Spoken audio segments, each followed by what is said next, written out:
The government release all prisoners, release the curfew. नमस्कार, मेरा नाम है सौरभ और आप देखना शुरू कर चुके हैं हमारा खास कार्यक्रम संसद में आज आपको बताएंगे कि राज्यसभा में किसने किसे उंगली दिखा दी और उसके बाद क्या हुआ। भाजपा के ही एक लोकसभा सांसद ने मोदी सरकार से कौन सा चुभने वाला सवाल पूछ लिया। लेकिन सबसे पहले ये वीडियो देखिए।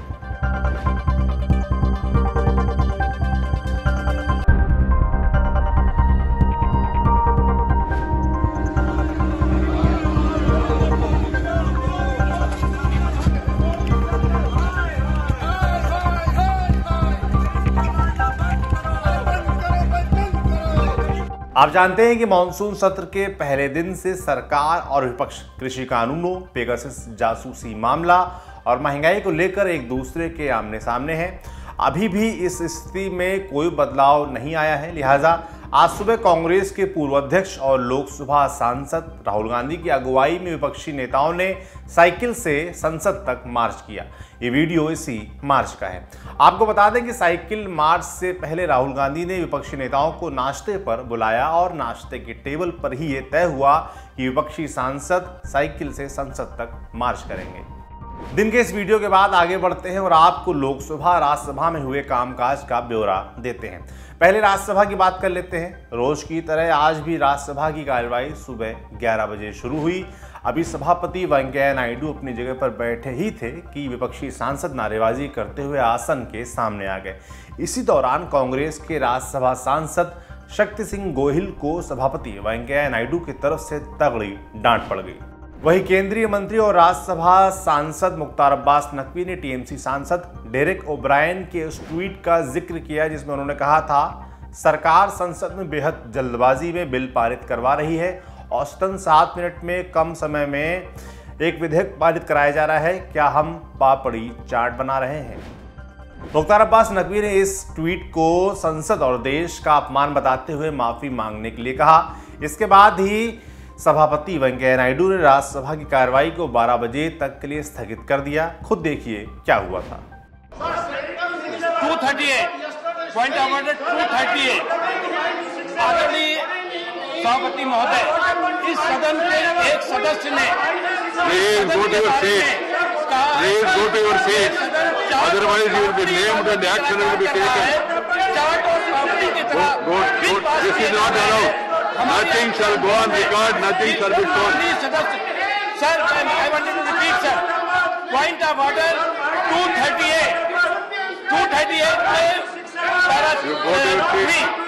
use of offensive expression about the conduct or proceeding of the House or any You are crossing all the limits. Sir, You are crossing all the limits and you are bringing bad name to Parliament and bad name to yourself. Please put your respect to चाट पापड़ी की तरह bill pass किए जा रहे हैं। यहाँ पर जो माननीय सदस्य बैठे हुए हैं, यहाँ पर चाट पापड़ी बना रहे हैं क्या? Right. हम आपसे अनुरोध करेंगे कि वो Majority of the members. Okay. People are watching.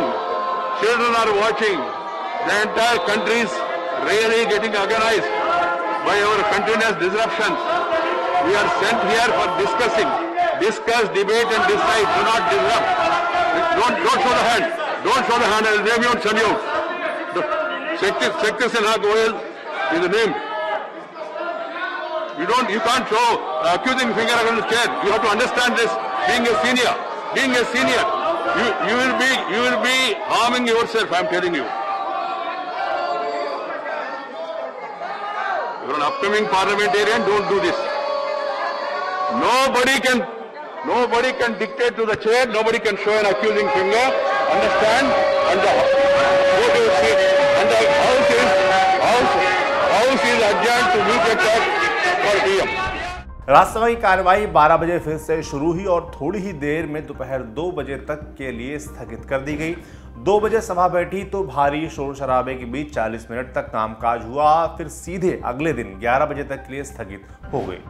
इसी सब के बीच आज राज्यसभा में insolvency and bankruptcy code amendment bill 2021, Hindi में कहें तो दिवाला और दिवालियापन संहिता संशोधन विधेयक 2021 पास हो गया। अब आपको लोकसभा लेकर चलते हैं। राज्यसभा के मुकाबले लोकसभा में ज्यादा काम हुआ। सुबह 11 बजे कार्यवाही शुरू हुई और प्रश्नकाल 11:40 तक चला। इसी दौरान भाजपा के सीनियर नेता और सांसद राजीव प्रताप रूडी ने अपनी ही सरकार से एक सवाल पूछा। सवाल करते हुए रूडी ने जो कहा वो इस देश की सच्चाई है, सरकारी सिस्टम की हकीकत है। खुद सुनिए राजीव प्रताप रूडी ने क्या कहा। अचानक मेरी रुचि फलों से हुई और मैंने सोचा कि अपने जीवन में कुछ फल के भी पेड़ लगाए जाए और एक अच्छे नागरिक की तरह, एक अच्छे सांसद की तरह मैंने इसका प्रयास शुरू किया। और इस प्रयास के क्रम में मैंने दिल्ली अवस्थित पूसा से संपर्क किया, अपने कर्मचारियों को वहां भेजा, उनसे संपर्क किया। तो मुझे ऐसा प्रतीत हुआ कि मुझे कुछ आम और अमरूद के पेड़ चाहिए थे। तो जब वहां पर हमारे लोग गए, हमारा माली गया, तो ऐसा लगा कि पेड़ देना मुझ पर बहुत बड़ा एहसान किया जा रहा है। तो मैं थोड़ा चकित हुआ।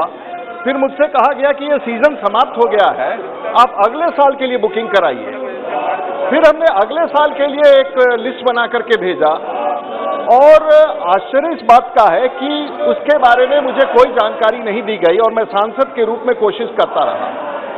माननीय मंत्री जी की कृपा हुई, इनके ऑफिस से मैंने 3-4 चिट्ठी लिखा, इन्होंने पढ़ा और इनके प्राइवेट सेक्रेटरी से बात हुई और प्राइवेट सेक्रेटरी से बात होने के बाद मुझे 50 पेड़ों की अनुमति मिली। मैंने पूछा कि इसे कब लिया जाना है, तो हुआ कि आप किसी नर्सरी से, कोई नर्सरी जो है भारत में है। आज भारत में सर महोदय, मैं सिर्फ एक प्रश्न का इससे उत्तर पूछना चाहता हूं। मदर प्लांट तैयार किए जाते हैं और मदर प्लांट नर्सरीज को दिए जाते हैं। हमारे पास 2019-20 का जो नर्सरी की सूची है उसमें 17 स्थान है। उत्तर प्रदेश में एक भी नर्सरी पूसा के द्वारा नहीं दिया गया, जहां की आबादी 20 करोड़ है। बिहार की आबादी 12 करोड़ है और वहां एक भी हॉर्टिकल्चर के लिए, आम, अमरूद, केला, पपीता के लिए एक भी मदर प्लांट का नहीं है। आखिर इतना बड़ा देश, कृषि विज्ञान केंद्र पूरे भारतवर्ष में थोड़ा काम करते हैं, खाली है। क्या माननीय मंत्री जी इस बात का उत्तर देंगे कि अच्छे फल के वृक्ष और पौधे मदर प्लांट से डेवलप किए गए, क्या देश के कृषि विज्ञान केंद्र जो भारतवर्ष में है उसे अधिकृत करते हुए देश में अच्छे फल पौधे देने के लिए आप प्रस्ताव भारत सरकार की तरफ से ला करके ये व्यवस्था कायम करना चाहते हैं कि नहीं, ये मैं जानना चाहूंगा। क्योंकि आज भारतवर्ष में 99 मिलियन टन हमारा फल का उत्पादन है और 192 मिलियन टन सब्जी का उत्पादन है। अपने ही सांसद द्वारा पूछे गए सवाल का जवाब देने के लिए पहले कृषि राज्य मंत्री कैलाश चौधरी ने मोर्चा संभाला। आप भी मंत्री जी का जवाब सुन लीजिए। कि मदर प्लांट की बात की है तो ICAR के द्वारा हमारा जो नेशनल एग्री रिसर्च सिस्टम है उसके तहत ICAR है, स्टेट एग्रीकल्चर यूनिवर्सिटी है और सेंट्रल एग्रीकल्चर यूनिवर्सिटी और कृषि विज्ञान के द्वारा रिसर्च किया जाता है कि नई वैरायटी हो और उच्च गुणवत्ता की हो और उन वैरायटियों को तैयार करने के बाद उनको मदर प्लांट तैयार किया जाता है और मदर प्लांट तैयार करने के बाद में उसको नर्सरीज होती है उनको उपलब्ध करवाया जाता है मदर प्लांट, और उसके द्वारा टिश्यू कल्चर के माध्यम से या अन्य जो जैसे भी पौधे तैयार करके और उसको आगे किसान तक या आम जिसको भी आवश्यकता होती है वहां तक पहुंचाया जाता है। और उसके लिए भारत सरकार की ओर से जो नर्सरी होती है उनको सहायता प्रदान की जाती है। छोटी नर्सरी अगर होती है तो उसको 10 लाख रुपए तक की सहायता प्रदान अगर राज्य सरकार करती है तो 100% है, 100% भारत सरकार उसको नर्सरी को सहायता करती है। और बड़ी नर्सरी है तो 16 लाख रुपए तक का है और अगर हाईटेक नर्सरी है तो 40 लाख रुपए तक का सहायता प्रदान करती है। और व्यक्तिगत अगर कोई नर्सरी लगाता है तो उसके लिए 50% की सब्सिडी का प्रावधान है। कृषि राज्य मंत्री से मिले जवाब ने सांसद राजीव प्रताप रूडी को संतुष्ट नहीं किया, तो उन्होंने पूरक प्रश्न दाग दिया और अपनी ही सरकार पर एक महीन व्यंग भी कर दिया। देखिए वो क्या बोले। मेरा सीधा सा सवाल था और पूरे मंत्रालय के तथ्य मेरे सामने रख दिए गए। मुझे कोई आपत्ति नहीं है, मंत्री जी ने अपने सब विषयों को रख दिया।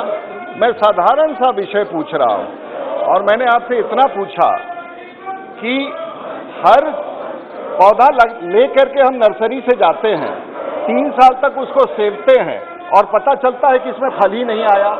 आखिर उस किसान का क्या कसूर है? मैं सिर्फ आपसे ये कह रहा हूं कि आप लाखों पौधे कहां बेचते हैं, किसको बेचते हैं, उससे हमारी मतलब नहीं है। मुझे उस किसान को वो पेड़ जो आप किसानों को आम का, लीची का, वो सर्टिफाइड प्रोडक्ट है कि नहीं, कि 3 साल के बाद जब मैं उसको सेब के देखूं तो मुझे आनंद हो कि मैंने ये अपने आने वाली पीढ़ी के लिए पेड़ लगाया है। वो सर्टिफिकेशन की व्यवस्था क्या है? वो मदर प्लांट जो आप देते हैं उससे जो सीड बनता है वो तो किसी प्रकार का नर्सरी उठा के, तो सीड के नर्सरी में सर्टिफिकेशन की व्यवस्था क्या है?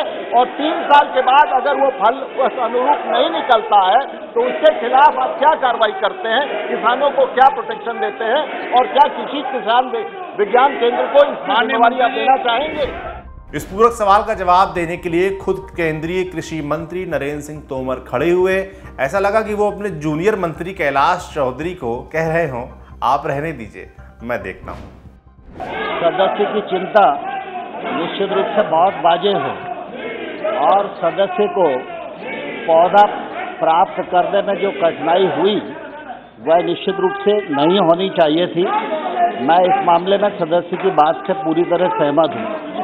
जैसा कि मैंने और हमारे मंत्री जी ने जवाब में बताया कि कुल मिला के ICR, Usha institute, central agriculture university, state agriculture university, KVK और राज्य सरकार, ये एक पूरी प्रक्रिया है। लेकिन कुल मिला के ICR से लेकर KVK तक ये सारे के सारे रिसर्च इंस्टीट्यूट हैं। लेकिन रिसर्च करने के बाद मदर प्लांट तैयार करना और वो राज्य सरकार और नर्सरी को देना, ये दिक्कत इसलिए आई कि सामान्य तौर पर पहले नर्सरियां रजिस्टर्ड हों और नर्सरियों में जो पौधे बन रहे हैं वो प्रमाणित हों, ये व्यवस्था कमजोर थी। इस सबके बीच विपक्षी सांसद लगातार नारेबाजी करते रहे, आपने भी देखा सुना होगा। अभी प्रश्नकाल चल ही रहा था कि लोकसभा स्पीकर ओम बिरला ने सदस्यों से फिर एक बार वही बातें कहीं जो वो पहले दिन से कहते आ रहे हैं, ये सदन आपका है, आप किसानों के मुद्दे पर चर्चा नहीं कर रहे हैं। मैं चाहता था कि आप मंत्री जी से किसानों के मुद्दे पर सवाल करें, लेकिन आप ऐसा नहीं कर रहे, तो मैं लोकसभा की कार्यवाही दोपहर 12 बजे तक के लिए स्थगित कर रहा हूं। 12 बजे कार्यवाही एक बार फिर शुरू हुई और 10 मिनट बाद ही दोपहर 2 बजे तक के लिए स्थगित हो गई। 2 बजे सांसद फिर से बैठे और 14 मिनट बाद ही शाम 4 बजे तक के लिए छुट्टी हो गई। इन्हीं 14 मिनटों में अनिवार्य रक्षा सेवा विधेयक 2021 को मंजूरी मिल गई। शाम 4 बजे हमारे सांसद एक बार फिर बैठे और थोड़ी ही देर में अगले दिन 11 बजे तक के लिए काम बंद कर दिया गया। वैसे तो मैं शेरो शायरी करता नहीं, लेकिन इस मौके पर मुझे आशना शाहजहांपुरी का ये शेर बहुत याद आ रहा है। अभी बैठे नहीं हो तुम कि फिर दामन संभाला है, तुम्हारी जाऊं जाऊं ने तो मेरा दम निकाला है। अब बुलेटिन वक्त हो गया हमारे नए सेगमेंट का, जिसका नाम है इनसाइड व्यू।